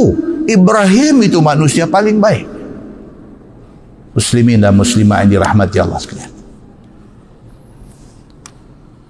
Satu orang sahabat bernama Abi Musa radhiyallahu anhu. Abu Musa ni nama dia Abdullah bin Qais. Sahabat Nabi. Dia wafat tahun 50 Hijrah. Dia kata, wulida li ghulam. Dia kata, satu hari aku dapat anak jantan, anak laki-laki. Fa'ataitu bihin Nabiy sallallahu alaihi wasallam. Aku berseronok dapat anak laki-laki ni, dukung anak ni, pergi jumpa Nabi sallallahu alaihi wasallam. Fasammahu Ibrahim. Nabi kata, buh nama anak hang ni Ibrahim. Nabi sayang sungguh Nabi Ibrahim ni. Anak Nabi sendiri pun nama Ibrahim. Orang buat emai suruh buh nama pun Nabi bubuh Ibrahim. Tak ada orang kita ni nak beranak lagi 2 bulan duk cari nama, tak dapat 2 bulan lagi. 2 bulan lagi duk cari nama. Mesyuarat dengan bini, setuju elok dah, persembah dekat Tok Wan tak setuju. Saat lagi apa Tok Wan bagi nama, bini dengan apa suami isteri tak setuju. Saat lagi dua apa semua okey. Suami isteri setuju nama ni, tanya Tok Wan pun kata alright. Tanya ustaz kata makna tak elok pula dah. Ya Allah, betul. Apa punya susah. Zaman Nabi, sahabat bawa anak pergi dekat Nabi, Nabi kata bagi nama Ibrahim. Cantik. Okey. Kemudian dia kata fasammahu Ibrahim. Nabi kata buh nama budak ni Ibrahim. Fahannakahu bitamrah. Kemudian Nabi tahnik dia dengan kurma. Ambil lenyek kurma apa semua. Kalau Nabi buah dalam mulut, Nabi ambil balik, sapu di langit-langit budak tu. Nah, ustaz-ustaz lah ni, mana duk kedai rokok, Marlboro apa semua ni, janganlah duk pergi bubuh ustaz pun. Kena rokok umur panjang. Orang suruh tahnik, dia pergi bubuh dalam mulut dia, budak tu tak ada anak besar. Dia ni bawa pi anak dia dekat Nabi kata buah nama dia Ibrahim, lepas tu Nabi tahnik budak ni dengan kurma, wa da'alahu bil barakah. Nabi doa keberkatan kepada budak ni. Wa dafa'ahu ilayya, habis dah tu Nabi serah balik dekat Abu Musa, dekat bapa dia. Nabi bagi balik. Wa kana akbar walad Abi Musa, itu anak sulung Abu Musa ataupun Abdullah bin Qais bin Sulaim ni, anak sulung dia bawa pergi dekat Nabi buat tahnik macam tu. Muslimin dan muslimat yang dirahmati Allah sekalian, Nabi Ibrahim AS hebat dia lagi apa tuan-tuan? Ni hari ni dengar kata kerajaan Saudi tak bagi orang pi masuk Mekah, kita jadi aplah ni, pasal kita nak pi. Orang ada duit ni nak pi tiap-tiap tahun, korang sikit duit pi selang setahun. Tak ada duit langsung ni duk kira nak pi haji sekali, tapi kira hati duk ingat nak pi Mekah Madinah ni, memang teringat nak pi. TV keluar aja gambar Mekah mana tambah bulan puasa ni, pi duduk depan TV ni, duk tengok ayam mata bergelenang darah tengok dengan Mekah Madinah ni yang kata orang Islam ni. Tuan-tuan, yang kata Mekah tu ada apa di situ? Ada apa? Kaabah. Lah hadis cerita apa? Ani bin Abbas radhiyallahu anhuma qala faqala Ibrahim ya Ismail inna rabbaka amarani an abniya lahu baitan. Satu hari Nabi Ibrahim kata dekat anak dia Nabi Ismail. Nabi Ibrahim kata apa? Dia kata, wahai Ismail, dia kata Allah perintahkan aku suruh bina satu rumah dia di sini. Rumah dia Baitullah, rumah Allah. Allah suruh bina rumah dia di sini. Ismail bila dengar Nabi Ibrahim kata Tuhan suruh bina Kaabah, suruh bina Baitullah, dia kata ati' rabbak. Dia kata dah, kalau Tuhan suruh, bapa kena buat lah. Ati', maksudnya taatlah perintah Tuhan kamu. Allah suruh, buatlah. Qal, kata Ibrahim, innahu qad amarani an tu'inani alaih. Nabi Ibrahim kata dekat Nabi Ismail, dia kata tapi Allah suruh hang tolong aku bina Baitullah ni. Qal, kata Nabi Ismail, idzan taf'al. Dah kalau macam tu, jom kita buatlah. Aku akan buat, dia kata. Kalau Allah suruh, taf'al, aku akan buat. Jom ayah kita pergi buat, kerana ini Allah suruh. Tuan, ajak buat Baitullah tak apa lagi. Duk tak ada Nabi Ibrahim kata, ya Ismail, Allah suruh aku sembelih hang. Pocik sembelih, dia kata cunggit. No, Nabi Ismail alaihissalam ni bila ayah dia kata Allah suruh aku sembelih hang, dia kata kalau itu perintah Allah, jalan. Allahu Akbar. Layak tak layak Nabi Ibrahim, Nabi Ismail ni jadi Nabi? Lebih pada layak, tuan-tuan. Tak pernah dia query, tak pernah dia question, tak pernah dia tanya perintah Allah ni. Tak pernah tanya. Oh, kita hari ni tanya kuat. Tanya.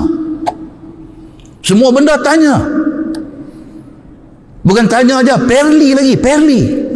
Allahu Akbar. Ni cerita tukang kerajaan.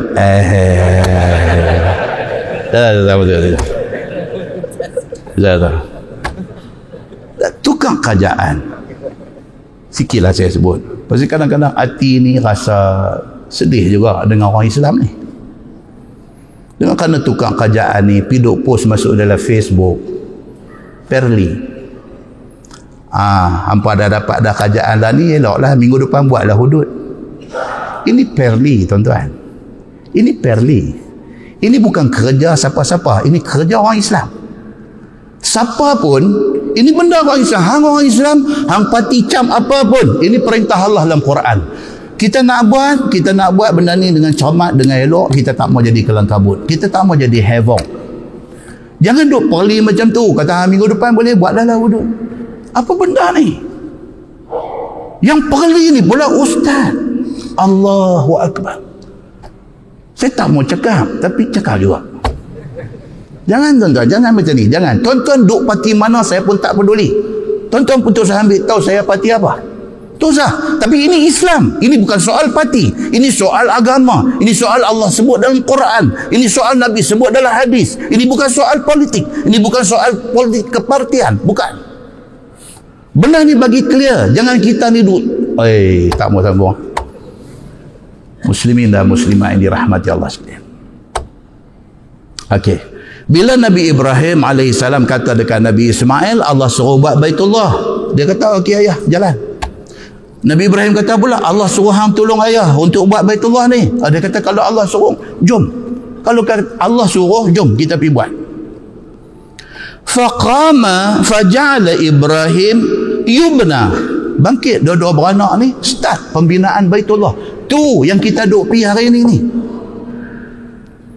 Wa'adhin fin nasi bil hajj ya'tuka rijalan wa ala kulli dhamir ya'tuna min kulli fajjin amiq. Quran kata, serulah manusia kepada kerja haji ni. Nescaya, nama kata orang Islam, dia duduklah di ceruk mana pun, walau ceruk Tok Kun sekalipun. Fajjin amiq tu maksud dia ceruk dunia. Mana lagi yang ada dalam Pulau Pinang ni selain pada ceruk Tok Kun? Dia duduklah di ceruk mana pun, apabila mai seruan haji ni, nescaya, Allah kata dalam Quran, nescaya mereka akan mendatangi Baitullah itu. Sehingga kan unta yang mereka naik tu masa mula naik gemuk sampai di sana jadi kuih. Mereka akan pergi untuk menunaikan haji dan umrah di Makkah ini. Tu dia tuan-tuan, powernya, tarikan untuk mengerjakan ibadat haji dan umrah ini. Power dia macam tu. Muslimin dan muslimat yang dirahmati Allah sekalian. Bangkit dua-dua beranak ni, start pembinaan Baitullah tu yang hari ni orang duk pergi ni. Wa Ismail yunawiluhul hijarah. Nabi Ismail kerja dia apa? Dia ambil bongkah batu ni, suar dekat ayah dia Nabi Ibrahim. Nabi Ibrahim letak sehingga jadi itu kotak Kaabah tu. Anak suar, ayah ambil letak. Anak suar, ayah ambil letak. Nabi Ismail suar, Nabi Ibrahim ambil letak. Qal hatta irtafa'al bina, sehinggalah bangunan tu daripada rendah naik sampai tinggi dah dinding Kaabah tu. Wa dha'afa syekh an naqlil hijarah, maka Nabi Ibrahim, asy-syekh ni maksudnya apa? Tua. Nabi Ibrahim yang pada masa tu dah tua, makin tinggi makin dhaif dia, makin susahlah nak bangunan dah naik semakin tinggi. Faqama ala hajaril maqam, dia naik berdiri atas ketui batu. Faja'ala yunawiluhul hijarah, barulah batu tu naik sehinggalah selesai pembinaan Kaabah. Batu tu dia panggil Maqam Ibrahim, tempat berdiri Nabi Ibrahim semasa dia membina Kaabah. Yang hari ni kita pergi, kita tawaf habis 7 pusingan, kita pergi berdiri di belakang Maqam Ibrahim sembahyang.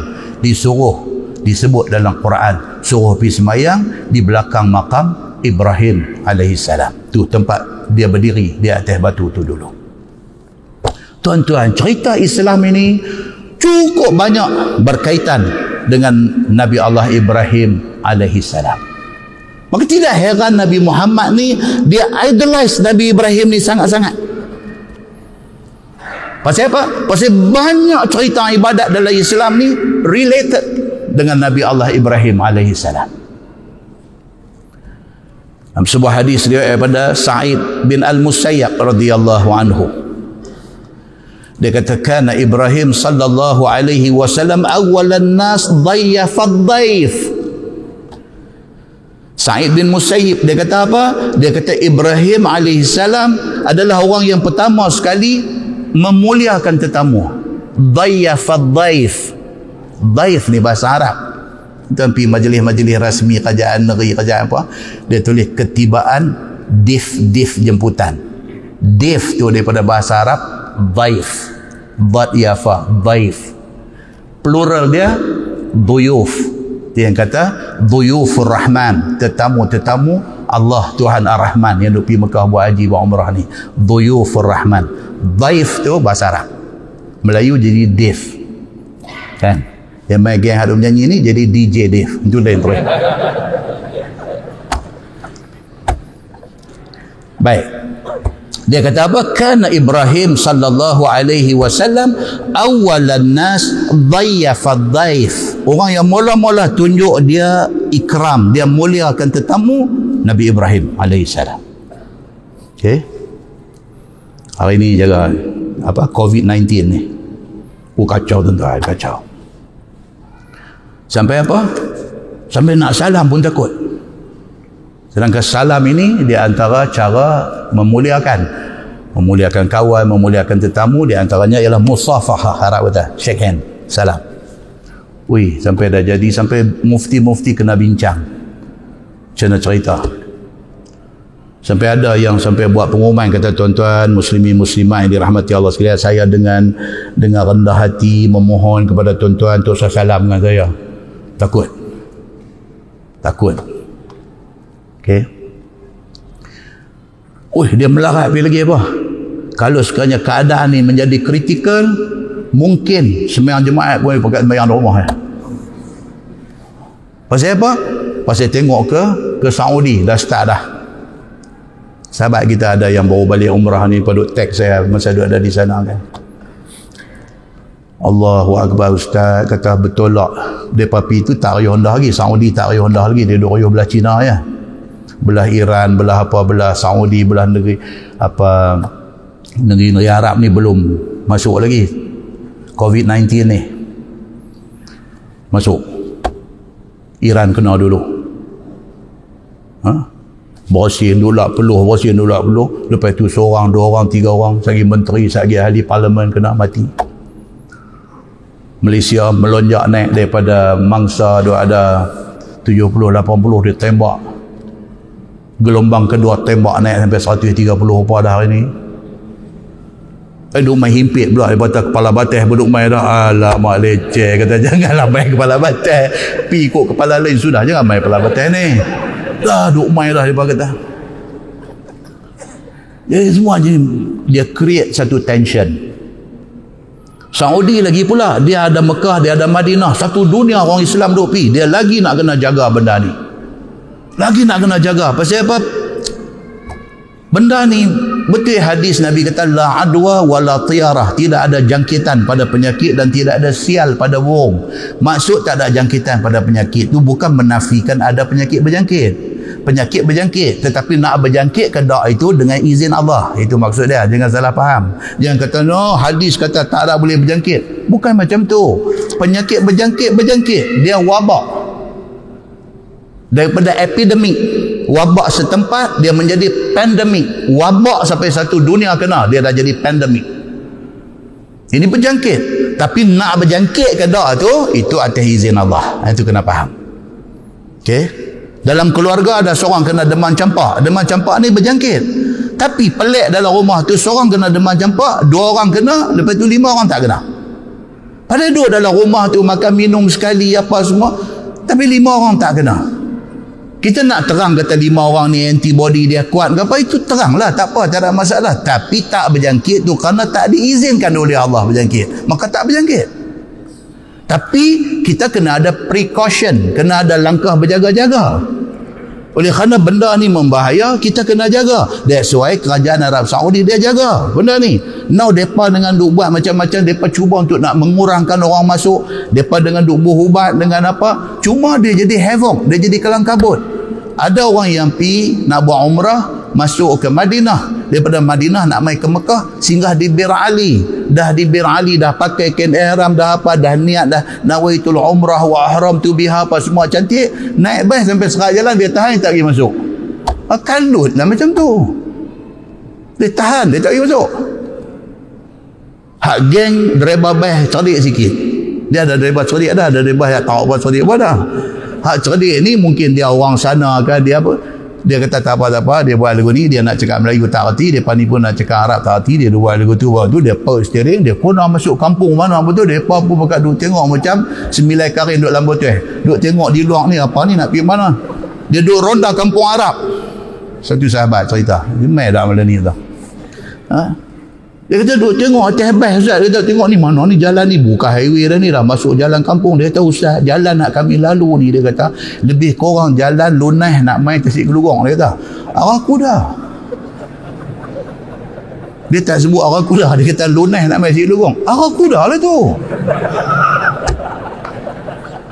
Dia kata duk main kot tu Ustaz, dia kata tengok ni apa ni, nak pergi mana ni, harap ni nak bawa pergi mana. Tak tengok nampak menara Masjidil Haram. Tu ada buat cerdik lagi. Dia pelepas roadblock polis ke apa ke dia ada, dia boleh menggelecek kot ni. Hak sangkut tu 5 jam duk tunggu. Kain ihram dah basah lecun dah. Duk talbiah ni sampai tak keluar suara dah. Tak boleh. Allahu Akbar tuan-tuan. Apa cerita ni? Ini cerita COVID-19. Muslimin dan muslimat yang dirahmati Allah sekalian. Tapi nak pergi. Hamzah kata apa?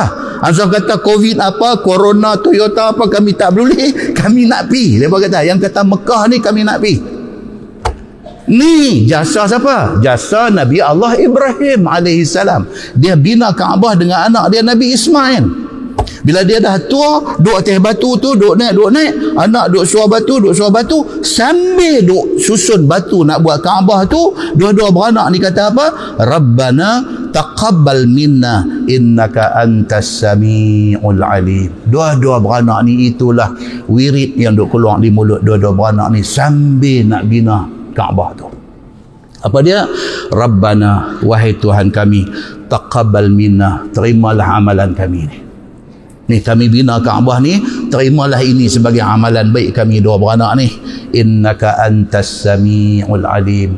Ya Allah Tuhan, engkaulah Tuhan maha mendengar lagi maha mengetahui. Mulut duk sebut yang tu.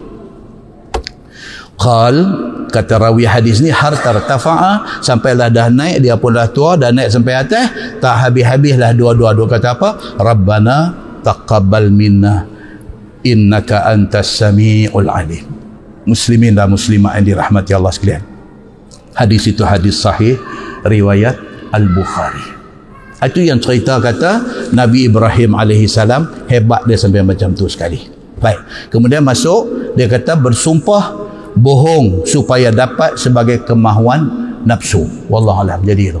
Tak masuk lagi tajuk ni. Aduh, tajuk yang kata sumpah di depan Nabi ni. Tak boleh nak masuk lagi, apa punya keras tajuk ni. Kan? Secara ringkasnya apa dia? Satu sahabat Nabi, dia share mengusahakan tanah dengan satu Yahudi. Ni hadis ni insya-Allah. Kalau tak kalut dengan COVID ni, bulan depan kuliah kita baca. Kalau kalut hampir nak salam pun tak boleh ni, kan? Kalau kalut, dia punya cerita dia lebih kurang macam ni. Dia kata Ustaz dua kali lah duk gezet tak baca ni, ambil balik tidur tak apa nak boleh lena. Sampai macam tu kita gezet lagi bagi clear sikit. Hadis ni nak cerita satu sahabat Nabi. Sahabat ni dia share dengan satu Yahudi mengusahakan tanah. Okey, di sini satu kesimpulan hukum apa dia? Boleh tak boleh orang Islam share dengan orang bukan Islam buat berniaga? Boleh tak boleh? Boleh. Benda ni berlaku pada zaman Nabi sallallahu alaihi wasallam. Okey. Tiba-tiba Yahudi ni perkena dia. Tahu perkena? Tipu dia. Punya duk buat kerja sekali dua-dua orang ni, tiba-tiba Yahudi ni kata dekat dia, tanah ni aku punya. Dia kata hang punya kau mana? Di tanah ni kita share. Kita beli pun share, kita usaha sama-sama. Hang ada setengah, aku ada setengah, 50-50. Mana pula tanah ni jadi hang punya? Yahudi ni, tanah ni aku punya seorang. Hang tak ada sangkut. Nak jadi gaduh lah. Jumpa Nabi sallallahu alaihi wasallam. Jumpa Nabi sallallahu alaihi wasallam. Sahabat ni kata dekat Nabi, dia kata, "Ya Rasulullah, saya nak buat aduan. Saya dengan kawan Yahudi ni kami share, kami beli tanah dan kami usahakan tanah tu. Dia ni duduk tak pasal-pasal, dia kata tanah ni dia seorang punya, saya tak ada sangkut paut. Pergi mengadu benda ni kepada Nabi sallallahu alaihi wasallam. So Nabi kata apa dekat dia? Nabi kata hang ada bukti ke tanah ni hang share dengan dia? Yang ni menunjuk kata Islam sangat mementingkan documentation. Kena ada dokumen. Itu sebab Islam kalau kata kita bagi orang hutang duit pun kena ada perjanjian. Itu sebab Islam dia dah beritahu dah, kalau nak tinggal wasiat pun kena ada bertulis. Pasal tak mau benda ni berbangkit di kemudian hari, buang masa dan buang karan. Untuk Pulau Pinang, masalah besar Pulau Pinang apa dia? Tanah wakaf. Sampai lah tak settle. No, generasi ancestor dia, tok nenek dia dulu wakafkan tanah tu. Zaman anak tak apa lagi, dia duk nampak pak dia wakaf tanah ni. Mai zaman cucu pun boleh gagah lagi, dia duk nampak muka tok wan dia tahu tok wan dia wakafkan tanah tu. Mai cicit, mai zaman piut, mengaji pandai sikit, mula duk tanya. Dia kata dulu yang kata tok nek kita wakaf tanah ni ada surat ke? Ada mula tanya. Bapak dia beritahu, bapak dia kata tapi bapak dulu Tok Wan hang, bapak kepada bapak dah beritahu kata memang Tok Nek hang wakaf. No. Surat ada. Ada buat cakap pandai. Pak dia kata tak tahu lah, pak tak pernah tengok lah surat dia. Pak kita boleh lawan ni benda ni. Dia mula. Pasal dia mengaji law tak habis. Kalau dia mengaji law dan dia faham ni dari segi Islam, dari segi apa-apa semua, dia tak lebih buat kacau macam ni. Tapi dia mengaji tak habis. Dia tak putih limau. So dia kata apa? Dia kata tak boleh. Dia kata ni tak ada surat. Dia kata no. Dia kata bapak, saya nak abang apa? Baru ni kawan saya ada seorang dulu mengaji sama. Bapak tahu dah nama dia lagu ni dia main cerita semua. Dia lah ni duduk dalam apa jurun nilai apa semua ni. Dia valuer. Bapak tahu dia abang tanah ni hak Tok Nek ni. Lah ni bapak dia bukan kira satu ekar. Dia kira sejengkai pak. Dia kata sejengkai RM800 pak. Dia kata ni kalau sekiranya kita dapat claim balik tanah ni, pak tak gaduh dah, pergi duk buat kerja ni apa semua pak milioner, saya anak milioner. Pak dia kata tapi dah ada tapi apa ni, kita fight tak apa, kita lawan benda ni, kita lawan. Nampak tuan? Punca patah balik awal apa dia? Tak ada dokumen. Baik, Yahudi tadi dengan sahabat Nabi ni tadi beli tanah, usahakan tanah, tak ada satu surat perjanjian apa. Bila dia nak kena main, dia nak kena game, dia panggil game lah ni. Bila dia kena game dengan Yahudi ni, dia buat apa? Dia pergi jumpa Nabi. Bila sampai dekat Nabi, dia kata, ya Rasulullah, saya dengan kawan Yahudi ni beli tanah dan usahakan tanah. Tiba-tiba hari ni, dia kata tanah ni dia punya seorang, saya tak ada sangkut paut. Dia kata macam mana ni ya Rasulullah? Nabi terus tanya dia. Nabi kata, is there is any document? Orang putih. Ada dokumen ke? Ada satu bukti ke yang boleh tunjuk kata hang share dengan dia? Dia kata tak ada lah. Dia percaya saya percaya dia. Soalnya hang percaya dia tak percaya kan? Senang macam mana? Dia kata susah lah, memang tak ada satu surat bukti apa, tak ada lah. Nabi kata tak apa, panggil Yahudi ni mai. Nabi tanya Yahudi ni berkeras di depan Nabi. Dia kata tanah ni saya punya, dia ni tak ada kena-mengena. Yang dia duduk main tolong aja, dia tak ada kena-mengena. Tanah saya, usaha ni pun saya. Ni lah. Dia kata ya Rasulullah, dia bohong. Nabi kata dekat Yahudi ni apa? Nabi kata hang sanggup tak bersumpah dengan nama Allah, apa yang hang kata ni betul? Hang sanggup tak? Yahudi kata okey, no problem, boleh sumpah. Dia memang tipu tapi dia berani bersumpah. Ni dia nak cerita apa ni. Dia memang tipu tapi dia berani bersumpah. Nabi katakan dia hang sumpah dengan nama Allah, kata tanah ni hang punya dan dia ni tak ada kena-mengena. Dia kata okey, saya sumpah. Sahabat Nabi ni bila dengar lagu tu menyala. Marahlah. Menyalalah dia. Dia terus challenge Nabi. Dia argue Nabi. Dia kata ya Rasulullah, macam mana ni? Kalau main haji sumpah lagu ni jenuh. Dia kata dia ni Yahudi, dia mana takut dekat Tuhan. Dia kata dekat Nabi, dia ni Yahudi, dia ni mana takut dekat Tuhan. Kalau setakat suruh dia sumpah, lepas tu tanah ni jadi hak dia, dia kata tak boleh macam ni. Dia duduk main angin tak tentu punca. Nabi kata apa kat dia? Yang tu bulan depan tu. Yang tu bulan depan tu. Nabi nak settle macam mana ni kes ni. Tuan-tuan ingat senang jadi hakim ni, ingat senang kan? Okey, rentetan daripada kes ni dia akan bincang beberapa masalah cabang. Adakah sumpah ini valid di mahkamah? Sumpah ni adakah diterima dan dipakai? Dia akan ada perbincangan dia esok ni. Sambungan daripada tu pula dia akan mai juga kat kita cerita pula tentang apa? Tentang berlaku pada zaman Nabi SAW, sahabat yang saya sebut dah bulan lepas, ni kuliah akan datang, dia balik-balik rumah, tengok satu jantan duduk atas badan bini dia. Ada 2 hadis tentang benda ni. Ni tengok-tengok Allah, dia kata. Yang satu hadis ni, Uwaimir ni, dia tak boleh terkejut tengok bini dia boleh buat macam tu. Dia pergi jumpa satu sahabat lain. Ni, dia kata, aku nak tanya Hang Zat, kalau sekiranya kita balik-balik tengok bini kita duk berzina dengan satu lelaki-lelaki lain, kita tengok, Islam kata kena buat main 4 orang saksi, nak pergi cari saksi, depan ni pun settle dah lah. Soalnya aku tengok, I witness benda ni dengan mata bini sudah buat macam ni. Kawan yang dia pergi tanya, dia pun naik gelabah juga lah. Dia kata, ya ni kena tanya Nabi, nak tanya aku pun kacau ni. Hang tolong pergi tanya Ustaz. Dia geram. Dia pergi tanya Nabi SAW, kawan ni pergi tanya Nabi. Dia tanya Nabi, Nabi tunjuk reaction, tunjuk muka kira marah dan tak suka dengan benda ni. Nabi tak jawab, Nabi pergi betul. Jadi balik mai, kawan yang menghadapi masalah isteri berzina, dia tengok ni, dia pergi jumpa kau ni, dia kata, hang tanya lagi Nabi. Nabi kata apa?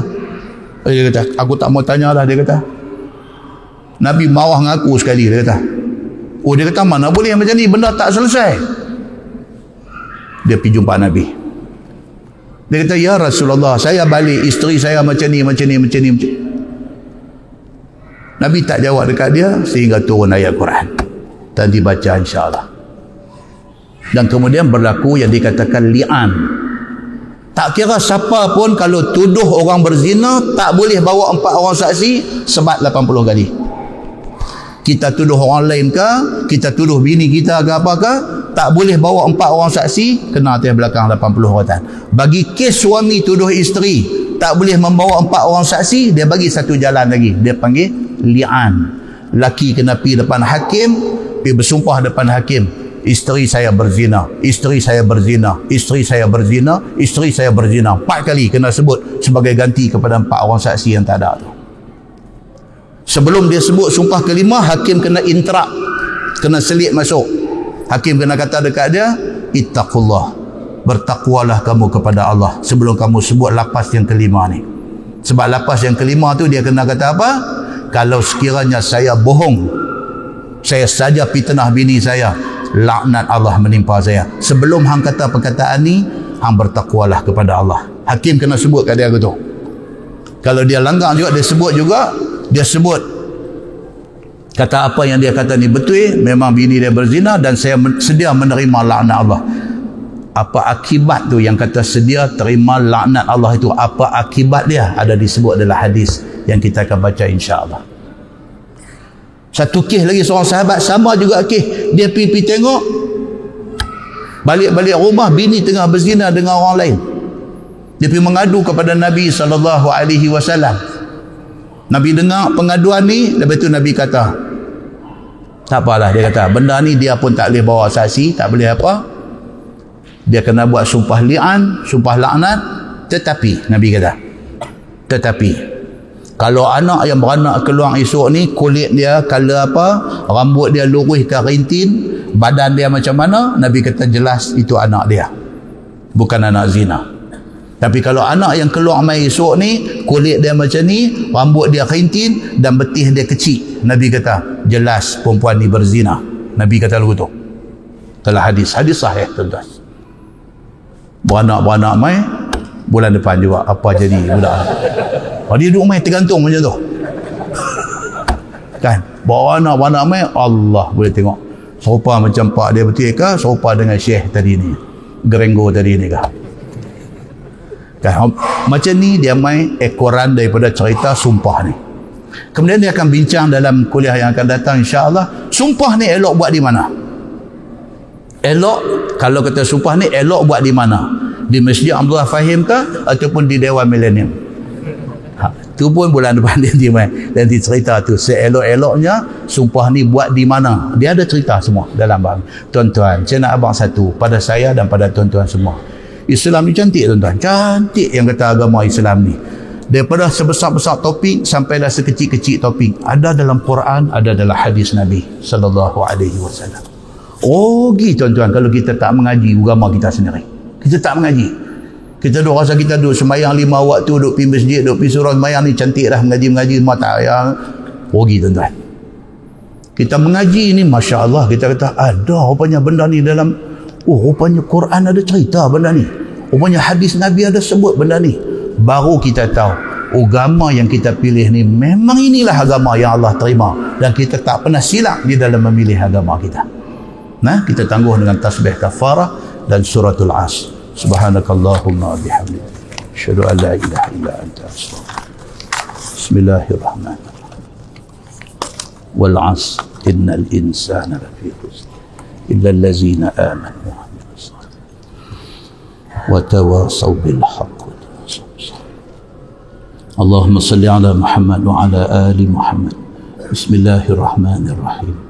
الحمد لله رب العالمين حمدا يوافي نعمه ويكافئ مزيده يا ربنا لك الحمد كما ينبغي لجلال وجهك الكريم وعظيم سلطانك رضينا بالله ربا وبالإسلام دينا وبمحمد نبيا ورسولا اللهم افتح علينا فتوح العارفين وارزقنا فهم النبيين بجاه خاتم المرسلين اللهم فقهنا في الدين وعلمنا التأويل واهدنا صراطك المستقيم اللهم أرنا الحق حقا وارزقنا اتباعه وأرنا الباطل باطلا وارزقنا اجتنابه اللهم اجعل جمعنا جمعا مرحوما وتفرقنا من بعده تفرقا معصوما وصلى الله على محمد وعلى آله وصحبه وسلم والحمد لله رب العالمين. السلام عليكم.